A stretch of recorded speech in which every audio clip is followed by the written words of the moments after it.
श्री गजानन विजय ग्रंथ अध्याय 16वा. श्री गणेशाय नमः. जय जयाजी परशुधरा, हे जमदग्नीच्या कुमारा परशुरामा परमेश्वरा, आता उपेक्षा करू नको. तू सहस्रार्जुनात ते दंडून केले द्विजांचे संरक्षण. ब्राह्मणाचा अपमान सहन झाला नाही तुला. आता मात्र डोळे मिटिसी, कार्य देवा ब्राह्मणांविषयी काय आहे लागली तुसी. गाढ निद्रा येदवा, म्हणून डोळे मिटू नका, स्वस्थ ऐसे बसू नका. आणि बाणीचा प्रसंग देखा आहे हरी सांप्रत. तुझ्या वशिल्या वाचून अवघी कृत्ये आहेत क्षीण. आर्य संस्कृतीचे रक्षण होणे नाही तुझ्या विण. गजानन माया अघटित, कोण जाणे तिच प्रत. महाराजांचा एक भक्त पुंडलिक नामे मुंडगावी. हा शेगावची करीवारी, समर्थाविषयी प्रेम भारी. हमेशा त्यांचे चिंतन करी एकाग्रशा मनाने. त्याच गावी भागाबाई एक ठाकरीण होती पाही. निष्ठा तिची एक्याही ठिकाणासी बसत नसे. ती दांभिक होती फार, सदा दंभाचा बाजार. भरवून भोंदी नारी नर, हाच धंदा तियेचा.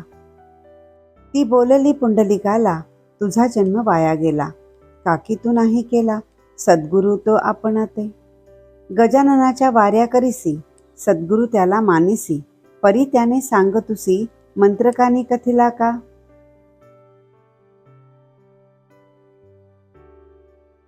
अरे विधी वाचून गुरु न होत कधी जाण. शेगावचा गजानन वेडापिसा साच असे. तुझा ताप बरा झाला म्हणून तू मानिसी त्याला. या काकताली न्यायाला बळी पुंडलिका पडू नको. गिन गिन गणाते हे भजन, पिशापरी आचरण. कोणाचेही खाई खाणं, ऐसा मुळी भ्रष्टतो. म्हणून तुला सांगते, चाल अंजन गावाते. तेजाजीच्या शिष्याते आपण दोघे गुरु करू. उद्या त्याचे कीर्तन, अंजन गावी असे जाण. ते ऐकावया कारण, उठून जाऊ प्रातःकाळी. गुरु असावा महाज्ञानी, चातुर्यशास्त्र चिंतामणी. गुरु असावा परमगुणी, भक्तिपंथाते दाविता. यातील लक्षण एकही गजाननाच्या नसे ठाई. म्हणून वेळ न करी काही, चाल अंजन गावाते. तो भोकरे पुंडलिक, होता मनाचा भाविक. भागीच्या भाषणे देख, चित्त त्याचे घोटाळले. त्याने असा विचार केला, उदयिक अंजन गावाला. जाऊ कीर्तन ऐकण्याला, पुढचा विचार पुढे करू. ऐसा विचार करून भागीस बोलला जाण. अंजन गावा लागून, चाल येतो तुझ्या सवे. दोघांचा विचार झाला. पुंडलिक रात्री स्वस्थ निजला. तो 3 प्रहर रात्रीला काय घडले ते ऐका. पुंडलिकाच्या समोर एक पुरुष दिगंबर उभा राहिला साचार, थेट समर्थांच्या परी. पुरुष म्हणे, रे पुंडलिका, अंजन गावासी जातोस का. गुरु कराया तेनी का, त्या भागीच्या सल्ल्याने. जातोस तरी जावे त्वरित, त्याचे नाव काशीनाथ. तेथे जाता फिटेल भ्रांत, तुझी वेड्या निश्चय. कानात काही बोलला म्हणून का तो गुरु झाला. लोक कान गोष्टीला कितीतरी करतात, मग ते एकमेकांचे काय गुरु होती साचे. नादी दंभाचाराचे त्वा पुंडलिका पडू नये. तू इकडे करी कान, मंत्र देतो तुझं कारण. पुंडलिकास गणगण ऐसे बोलून महाराज स्तब्ध झाले. आणखी काय आहे असं, ती मी आज पूर्वी न खास. ऐसे ऐकता पुंडलिकास आनंद अति झाला. पाहू लागला निरखून, स्वप्नी त्या पुरुषा लागून. तो पाहिले गजानन शेगावाचे स्वामी पहा. पुंडलिक म्हणे, गुरुराया, पादुका द्या मला सदया. नित्यपूजा करावया, याविना आणखी आस नसे. बरे, उद्या 2 प्रहर दिवस येता साचार. पादुकांची पूजा कर, ह्या मी दिधल्या घेई तुला. पादुका त्या घ्यावयाला स्वप्नी पुंडलिक उठून बसला. तोच आली तयाला, साक्षात जागृती श्रोते हो. जागा होऊन सभोवार, पाहू लागला साचार. तो कोणीच दिसेना अखेर, नाही पत्ता पादुकांचा. उलगडा काही होईना, संशय मनीचा जाईना. म्हणे स्वामीच्या भाषणा वाटन लागला आजवरी. स्वप्नी येऊन दर्शन त्यांनी दिले मज कारण. कशी भागी ठाकरीनं तेही स्वप्नी कथन केले. तैसेच उद्या 2 प्रहरी पादुकांची पूजा करी. ऐसे बोलले साक्षात्कारी, त्याचा समजू काय अर्थ. किंवा नव्या पादुका करून म्या करावे पूजन, ऐसे त्यांचे आहे मन, हे काही कळेना. मी पदीच्या मागितल्या पादुका त्या होत्या भल्या, त्याच त्यांनी मसी दिल्या, मग नव्या घेऊ कशास. ऐसे नाना तर्क करी पुंडलिक आपल्या अंतरी. तो इतक्यात आली घरी भागी ठाकरीनं बोलावण्या. अंजनगावी चाला आता मोक्ष गुरु करण्याकरिता. दिसू लागला आहे रस्ता अरुणोदयाचे प्रकाशे. पुंडलिक म्हणे भागाबाई, मी काही येत नाही. मर्जी असल्यास तूच जाई अंजनगावा कारणे. मी जो एकदा गुरु केला श्री गजानन महाराजाला, तो आता सोडी भला, हाच माझा निश्चय. ते ऐकता भागाबाई अंजनगावास गेली पाही. आता मुंडगावाचे ठाई काय झाले ते ऐका. झामसिंग रजपूत गेला होता शेगावात. दर्शन स्वामींचे घेण्याप्रत 2 दिवस याच्या आधी. तो जेव्हा मुंडगावाला येण्यापर्यंत निघाला, तई बाळा भाऊला ऐसे बोलले महाराज. या पादुका पुंडलिकासी द्याया देई याच्यापासी. समर्थ आज्ञा होता ऐशी, तैसेच केले बाळाने. करी घेऊन पादुका झामसिंगास बोलला देखा. भोकरे जो का पुंडलिका तुमच्या गावीचा असे हो, त्यास ह्या द्या नेऊन करावयासी पूजन. ते झामसिंग ऐकून पादुका घेता झाला. झामसिंग आला मुंडगावात, तो पुंडलिक भेटला वेशीत. पुसू लागला त्याप्रत कुशल वृत्त समर्थांचे. प्रसाद मला द्यावयासी, काही दिला का तुम्हापाशी. हे ऐकता झामसिंगासी महदाश्चर्य वाटले. सवे घेऊन पुंडलिकाला झामसिंग घेऊन घरी गेला. खोदून विचारू लागला, तो ऐसे का विचारले. पुंडलिकाने स्वप्नाची गोष्ट त्याला कथिली साची. ती ऐकता झामसिंगाची भ्रांती नष्ट झाली हो. लगेच पादुका काढिल्या, पुंडलिकाच्या हाती दिल्या. त्याच अजून आहेत भल्या मुंडगावात त्याच्या घरी. 2 प्रहरी पूजन पुंडलिकाने केले जाणं, मनोभावे करून त्या प्रसादी पादुकांचे. पहा श्रोते, खरे संत सांभाळिती आपुले भक्त. आडमार्गाने किंचित जाऊन देती तयाला. निज भक्तांचे मनोरथ समर्थ कैसे पुरवितात. ते येईल ध्यानात या कथेते ऐकता. एक वाजसनीय ब्राह्मण कवर राजा राम म्हणून होता धंदा करून अकोल्यात सराफीचा. सोने चांदी भुसार घेणे देणे साचार. मध्यम प्रतीचा सावकार हा राजाराम कवर असे. या राजारामाप्रती महाराजांची होती भक्ती, म्हणून त्याची संतती मानू लागली समर्था. या कवरा कारण 2 पुत्र होते जाण.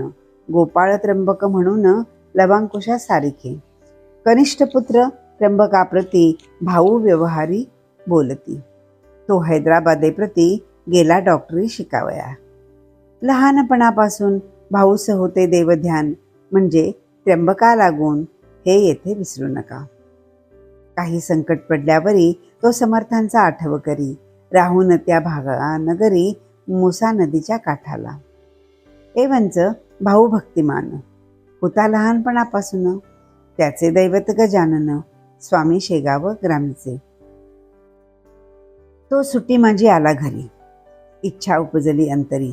जाऊन या शेगाव नगरी जेवू घालावे महाराज. पदार्थ त्यांच्या आवडीचे करून या सर्वसाचे. पण हे कैसे व्हावयाचे हाच विचार पडला की. भाऊ म्हणे, गुरुनाथा काय तरी करू आता. मरून गेली माझी माता, लहानपणीच दयाळा. घरी माझे नाही कोणी, एक बंधूची कामिनी. जिचे नाव आहे नानी, स्वभाव तापट तियेचा. माझ्या आहे ऐसे मनी, आपणा करावी मेजवानी. आपुल्या आवडीचे करोनी, पदार्थ सारे गुरुराया. भाकरी ती ज्वारीची, कांदा भाजी आंबाड्याची, ऊन पिठले हिरवी मिरची ऐसे तयार करावे. हे पदार्थ करण्याला सांगू कसा मी भावजईला. हट्ट एक करण्याला माता तेच स्थान असे. ऐसा विचार करीत भाऊ राहिला निवांत. तो काही कामानिमित्त नानी आली तेठाया. नानी दिराला बोलली, चिंता कशाची लागली. मुखस्त्री ती म्लान झाली, तुमची कशाने ये वेळा. भाऊ वदे दिनवाणी, काय तुला सांगू वहिनी, माझे जे का आले मनी विचारते ये वेळा. पूर्ण सत्ते वाचून मनोरथना होती पूर्ण, म्हणून तुला सांगून काय करणे आहे गे. नानी म्हणे त्यावर, सांगून पहा एक वार, तू माझा धाकटा दीर. म्हशी पडदा ठेवू नये, ज्येष्ठ भ्राता पित्यापरी तत्कांता माय खरी. मानिली पाहिजे साजिरी, ते तुम्ही जाणतसा. ते ऐकून भाऊ हसला. नानी प्रती बोलता झाला. नानी माझ्या मनाला आज ऐसे वाटते. गजाननाच्या आवडीचे सर्व पदार्थ करून साचे आहेत मला न्यावयाचे, त्यान्या द्याया शेगावी. ते तू जरी करशील तरी तुलाही लागेल पुण्य आणि होईल काम माझे त्या योगे.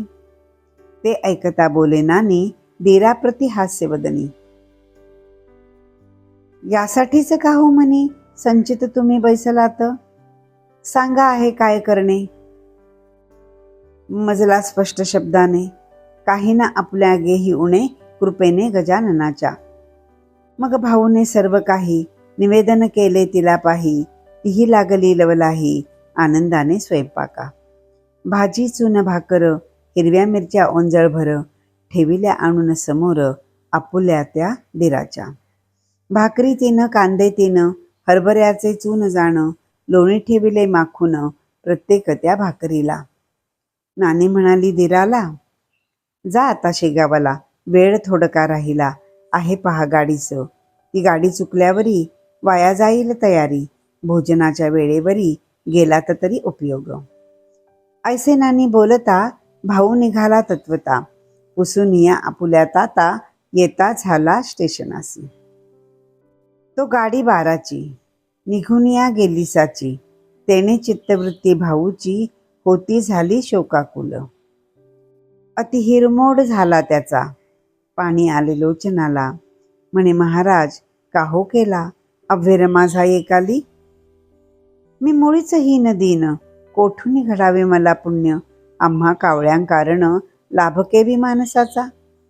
अक्षम्य ऐसी कोणती चुकी झाली माझ्या हाती. म्हणून माझी गुरुमूर्ती गाडी चुकली ये वेळा. हाय हाय हे दुर्दैवा, त्वा माझा साधेला दावा. माझ्या करी गुरुसेवा घडून दिली आज तू. ही माझी शिदोरी ऐशीच आज राहिली जरी. नाही करणार भोजन तरी सत्य सत्य त्रिवाचा. गुरुराया कृपाराशी, नका उपेक्षू लेकरासी. ही शिदोरी सेवण्यासी, यावे धावून सत्वर. थोर आपुला अधिकार, क्षणात पाहता केदार. मग याया येथवर, काहो अनुमान करीतसा. मीन आज्ञा तुम्हा करीतो, प्रेमाने हाका मारितो. म्हणून या हान होतो, अपमान तुमचा यत्किंचित. 3 घंटे अजून अवकाश गाडी कारण. तोवरी आपुले भोजन, होईल ऐसे वाटते. ऐसा विचार करीत तेथेच बैसला उपोषित. चतुर्थ प्रहरी शेगावात आला तेहीच्या गाडीने. कवर गेला दर्शना, तई तो योगी राणा. न करिता भोजना, बसला होता आसने. नैवेद्याची अतोनात ताटे होती मठात. पक्वान्नांनी परिलुप्त, ती वर्णावी कोठवरी. कोणाच्या जिलब्या घिवर, कोणाचा तो मोतीचूर. कोणाची ती नुसती खीर, श्रीखंड पुऱ्या कोणाच्या. परी त्या नैवेद्याला समर्थानीना स्पर्श केला. वरच्यावरी ताटाला बाळा आणून ठेवी पुढे. आणि म्हणे हे करा ग्रहण. गेला एक बाजून, आपले न झाल्या जेवण. प्रसाद भक्ता मिळतो कसा. त्याची ते वाट पाहती, करणे आपणा विनंती. त्यांची नसे होत छाती, म्हणून मी बोललो. ते महाराज म्हणती, थांब जरा, आग्रह नको करूस खरा. आज भोजन चौथे प्रहरा माझे होणार आहे रे. मर्जी असल्यास थांबावे, ना तरी खुशाल जेवावे. नैवेद्य घेऊन घरा जावे, परवा नाही त्याची मला. ऐसा प्रकार तेथे झाला. तो इतक्यात भाऊ आला. समर्थ पाहता आनंदला, भाऊ आपल्या मानसी. दुरावलेली मायजेवी बाळकी दृष्ट पहावी, झाले असे पाहतेवी भाऊ कवरा कारणे. समर्थासी नमस्कार, केला साष्टांग साचार. उभा राहिला जोडोने कर, वाट पाहत आज्ञेची. त्या भाऊस पाहून समर्थे केले हास्यवदन. बरेच दिलेस आमंत्रण, एका वेळ जेवणाची. तुझ्या भाकेत गुंतलो, मी उपोषित राहिलो, नाही अजून जेवलो, आण तुझी शिदोरी. ऐसे महाराज बोलता हर्षलासे कवर चित्ता. म्हणे, काय करू गुरुनाथा, गाडी चुकली बाराची. कवरास म्हणे, बाळा भाऊ, आता नको दुःखित होऊ. काय आणले आहेस पाहू, समर्थाशी जेवावया. ऐसे ऐकता सत्वरी कांदे भाजी भाकरी कवराने ठेवल्या समोरी स्वामी गजाननाच्या. त्यातील भाकरी 2 समर्थे केल्या भक्षण, एकीचा तो प्रसाद म्हणून अवघ्या भक्ता वाटिली. तो प्रकार पाहता आश्चर्य झाले समजता. कळली स्वामींची योग्यता, खरेच भक्तवत्सल ते. जेवी हस्तिनापुरात भगवंताने ठेविला आहेत, सोडून पक्वान नामप्रत विदुराच्या हुलग्यावरी. तैसेच येथे आज झाले, आमचे पक्वान नाही रुचले, भाकरीवरी गुंतले चित्त कवराच्या स्वामींचे. भाऊनीही घेतला समर्थ प्रसाद शेगावला. सद्भाव जेथे उदेला, तेथे ऐसेच होणार. समर्थ बोलले कवरासे, जा आता अकोल्यासी, पास होशील पुढचे वर्षी तू डॉक्टरी परीक्षेत. भाऊ म्हणे, गुरुराया, आपली असू द्यावी दया, याविण दुसरे मागावया मी न आलो ये ठाई. आपुले हे दिव्य चरण, हेच माझे धनमान, सर्वदा घडो चिंतन आपल्या दिव्य मूर्तीचे. ऐसे बोलून अकोल्याला भाऊ कवर निघून गेला. समर्थ आपल्या भक्ताला नुपेक्षिती कधीही. शेगावीचा राहणार तुकाराम शेगोकार, एक होता भाविक नर, कृषी कर्म करीत असे. घरची गरिबी होती खरी, काम करोनी शेतांतरी. अस्तमानाचे अवसरी, दर्शना यावे मठात. चिलेम द्यावी भरून, घ्यावे पदाचे दर्शन. काही वेळ बसून, जावे पुन्हा शेताते. ऐसा नित्यक्रम तयाचा, बहुत दिवस चालला साचा. घाला विचित्र दैवाचा, तो न कोणा सोडित असे. जे जे असेल दैवात, ते ते श्रोते घडून येत. एके दिनी शेतात, असता तुकाराम आपुल्या. तो एक आला शिकारी, बंदूक ज्याच्या खांद्यावरी. नेम धरून ससे मारी, छर्रे घालून बंदुकीत. ती प्रभातीची होती वेळा, सूर्य नुकता उदयाला. तुकाराम होता बसलेला, आपल्या शेती शेकत. तो त्याच्या मागे कुपाटिका, एक होता बसलेला. ससा शुभ्र तोची पडला शिकाऱ्याच्या दृष्टीस. त्याची शिकार करण्यामनी शिकाऱ्याने आपुली नेम धरून झाडिली खांद्यावरील बंदूक. त्यायोगे ससा मेला, एक छर्रा लागला त्या तुकाराम माळ्याला, कानामागे अवचित. छर्रा मोठा जोरदार, मस्तकी शिरला अखेर. थकले अवघे डॉक्टर, प्रयोग करून त्याचेवरी. काही केल्या निघेना, छर्रा तो डॉक्टरांना. होऊ लागल्या यातना तुकारामासी अतिशय. मस्तक दुखे अहोरात्र, निद्रा न लागे किंचित. नवस सायस केले बहुत, परी गुण येईना. ऐशाही अवस्थेत यावे त्याने मठात. तो समर्थांचा एक भक्त, ऐसे बोलला तयाला. डॉक्टर वैद्य सोडा आता, साधूची या सेवे परता. नाही उपाय कोणता, उत्तम या जगामध्ये. कृपा त्याची झाल्यास, चुकेल हा तुझा त्रास. झाडीत जा आसपास, या मठाच्या नित्य तू. तेव्हा सेवाही घडेल, पुण्य तेही साधेल. कृपा झाल्या होशील, त्रासापासून मोकळा. मात्र आपुल्या पित्यापरी दांभिकतेने हे ना करी, शुद्ध भाव अंतरी सर्व काळ धरावा. ते तुकारामासी मानवले. झाडणे त्याने सुरू केले. अवघ्या मठास ठेविले, स्वच्छ त्याने आरशापरी. ऐसी 14 वर्षे झाली. तुकारामाची सेवा भली. तई गोष्ट घडून आली, ऐशा रीती श्रोते हो. झाडता झाडता कानातून छर्रा पडला गळून, जैसी का ती भोकारातून दाबिता सुटे आठवली. तैसेसाच येथे झाले. छर्रा पडता थांबले, दुखावयाचे मस्तक भले. ऐसा प्रभाव सेवेचा.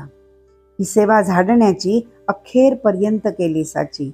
प्रचिती वीण कवनाची, परमार्थीन निष्ठावसे. ती एकदा बसल्यावर मग मात्र होते स्थिर. संत सेवा महाथोर, हे भाविक जाणतो. स्वस्ती श्री दासगणू विरचित हा श्री गजानन विजय नामे ग्रंथ तारक होवो भाविकांप्रत भवसिंधू माझारी. शुभम भवतु. श्री हरिहरार्पणमस्तु. इति श्री गजानन विजय ग्रंथस्य षोडशोऽध्यायः समाप्तः.